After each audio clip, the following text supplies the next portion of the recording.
Assalamu alaikum wa rahmatullah wa barakatuh.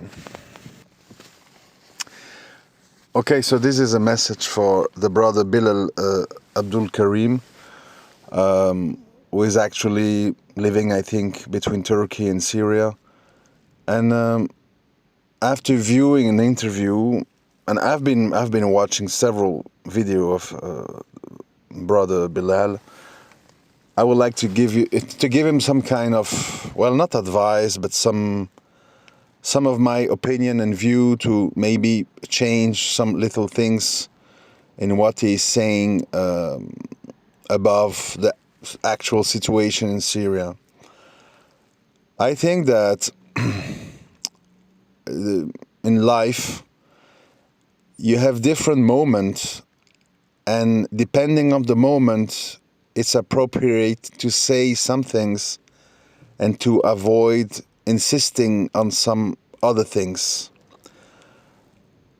Like you, brother BILAL, I have a deep attachment to justice, treating well people, treating well prisoner.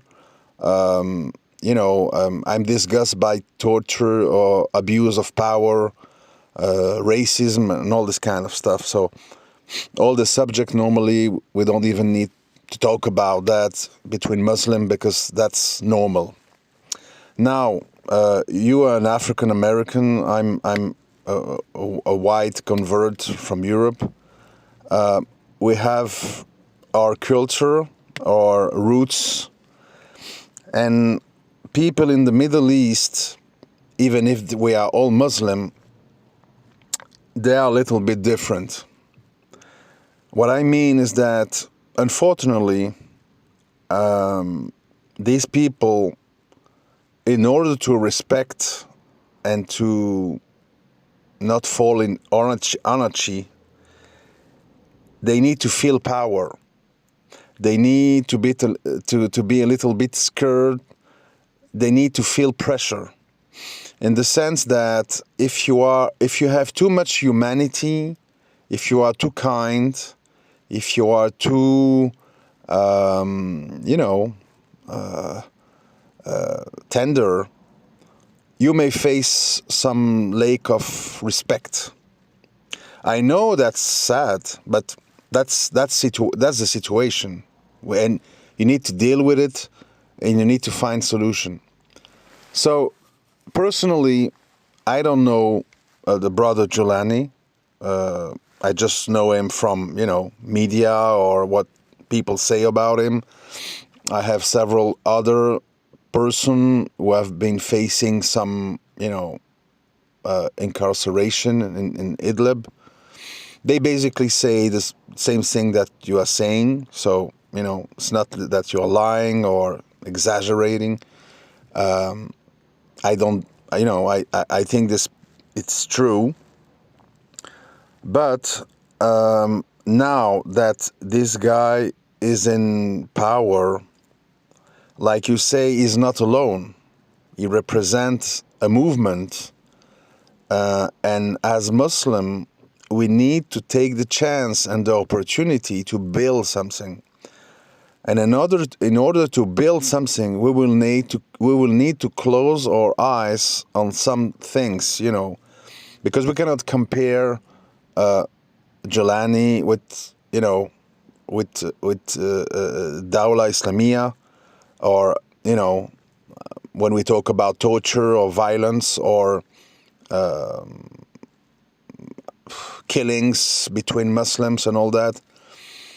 But yes, I know, when you need to control an area, especially when you are dealing with Arab people, and that's the point I want to insist with you, when you are dealing with some groups like Dawla, who are ready to drop bicycle or motorcycle full of bombs in a mosque, because they don't like you, because they think you are to this, to that.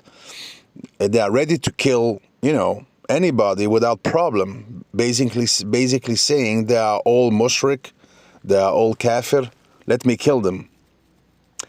Because you have groups who are working to build something, and you have groups who are there to destroy, to kill. You know, kill, it's easy. You basically need to fight, kill. The problem, it's like for HTS, the actual situation is to rule, to build and satisfy millions of people in a country. That's mean you need to give them water. You need to take the rubbish. You need to open schools. You need to have security. You need that people feel that the country is going in the right direction and that they have some kind of hope in the future. If you put some fighters who don't know about diplomacy, who don't know about compromise, who don't know about politics, you will face a complete disaster. After a few weeks, people will be going in the street. We want food, we want water, we want education. Even if you are a big fighter who spent 20 years, sacrifice yourself to free the country against Bashar, against PKK and all this stuff. People are, the mass of the people, they are all the same. The mass, I'm not talking about the greats, like in the US, you don't have thousands of Malcolm X, of Muhammad Ali or Michael Jordan. People are pretty rare. So when we are talking about majority of people, they are all the same. I repeat, they want security, they want to drink, they want to eat, they want to make a living, they want to marry, they want to make some money so they can, pay for the feasts of the marriage and all this stuff. So I'm not saying, I'm not a member of HTS, I'm just somebody who's looking and trying to understand. I'm not saying that Julani is the perfect guy, that Julani have no defect, that Julani have not made some errors in Idlib. I know it's like you say that that's the case, but destiny have, the destiny that Allah have been ruling. The fact is that is the man in charge. And that's the only man in charge with an Islamic orientation. All the rest are Democrats, communists, nationalists. I mean, we know what, the situation over there. So that's mean that we need to deal with this group and with this guy, and we need to support and push him in the right direction. Criticize, I've been reading all the Twitter message from Dawla members, basically that they're seeing all the defects to push people to have rage against him and basically to provoke civil war. So again, we will be killing each other and everybody will jumping and laughing on us. And you will have a new Bashar coming. Like in Egypt, we get rid of Mubarak and we get Sisi, and he will be surrounded by scholars and Islamic, persons like Raslan and all that will validate. So I don't want to face that, I don't want that we fall in that situation. Another reason is that we are millions of Muslims in the world who are in a situation where we would like to live in an Islamic country. As you know, Sham have a special importance in the end of times. So we cannot afford to play games and to basically provoke disorder and civil war between Muslim group. That's mean that typically in the case of Julani, what this guy need is some private advice. He need to be very careful with everybody. You know, I'm afraid, and I really don't hope that he don't get a bomb in his car or something like that, because that's normally how things goes in the Middle East. You know, they kill each other. Everybody want power. Everybody, you know, manipulate, and they forget about Islam and rules of Islam, and you get back to tribal rules and this kind of, you know, oriented mind. Don't forget, these people are tribe.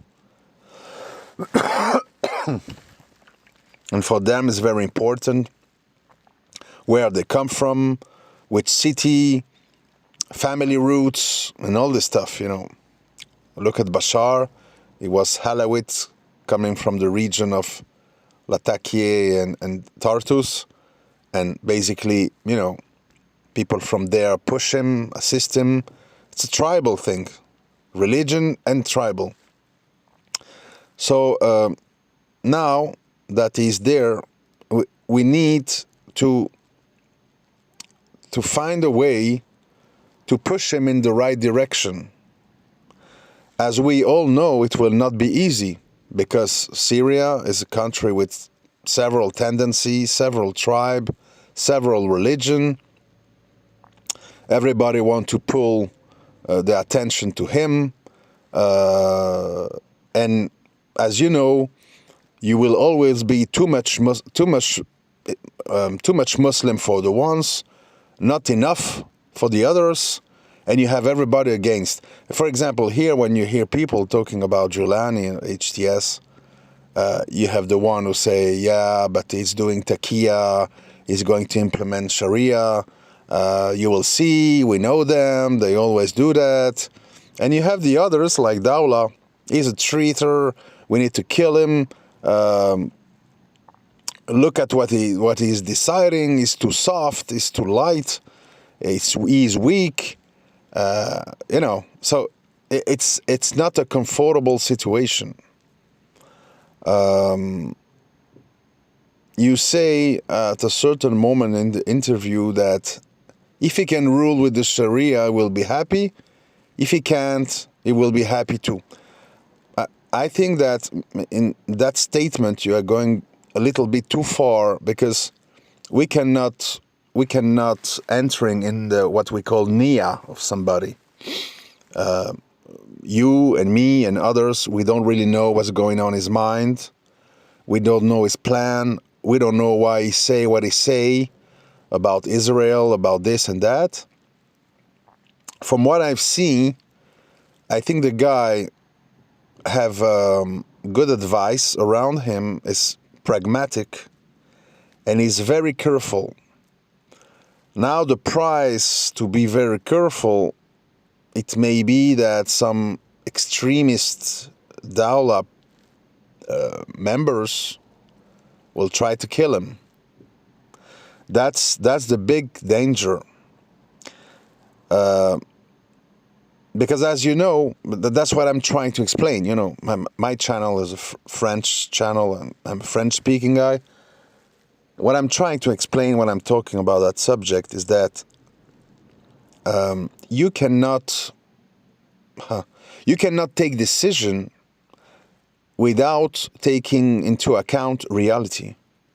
Reality is that in Syria, you have Christian, you have Orthodox, you have Kurds, communists, you have Yazidi, you have Alawite, you have Druze, you have, even if we talk only about Sunnit, you have Democrats, you have, you know, basically people are just in Islamic culture, not especially religion. So you need to build on a ground which is pretty weak. And you cannot come and say, halal, haram, yes, no, I kill, I cut hands, I cut head. What's going to happen? the whole population will be against you. The U.S. and others will bomb you, and basically it will be over, and they will put a new Bashar, and we are all set for another 40 years of atheist power. So that's mean that you are forced. I mean, Julani is not a bureaucratic guy. The guy's from 20 years on the field, passing from that group to that group and this and that. You have an evolution. And the guy is still young, he's only 40 years old, I think, roughly. He can't become what we hope he can become, like you and me, we are not the same now that we were 10 years ago or 20 years ago. People change. And maybe there is some errors that have been made, abuse, exaggeration, injustice. But we cannot say, if we are honest, that it's easy to rule Arabs, to rule a province like Idlib with several groups. People are, hardcore jihad. People are just cultural Muslim, basic people who basically don't know about religion a lot. And you need to deal with all these people. It's not easy. And when you fear for your life, because you have some elements from Dawla who come in the city and basically blow up themselves and kill people, kill you, threat you, you fear, spy, you feel being abused. So maybe you can commit some injustice because you are in this kind of environment, So taking all this in consideration, what I want to say is that I think you are right to ask for justice, to ask for ethical way of ruling, but I don't think that at this stage talk about too much about the past. It's the best solution. I think that the best solution is to try to push the guy in the right direction, because basically, a part of Taliban in Afghanistan, we have no hope in the world. Every Muslim country, is governed by corrupt people who don't care about Islam, who fight Islam, or torture Muslim scholar, like in Saudi Arabia, like in Egypt. So basically, we really need to be very careful how we deal with this story in the Sham. And I want you to understand the situation, and we need some kind of stability and reconstruction in order to have some kind of future for the Syrian and for the Muslim around the world who would like to make Israel in a place so important like Sham. So we cannot afford to have disorder and to basically blow up the whole project. That's basically what I was willing to tell you, and it's a friendly advice. I may be wrong, you may be right. Just thinking and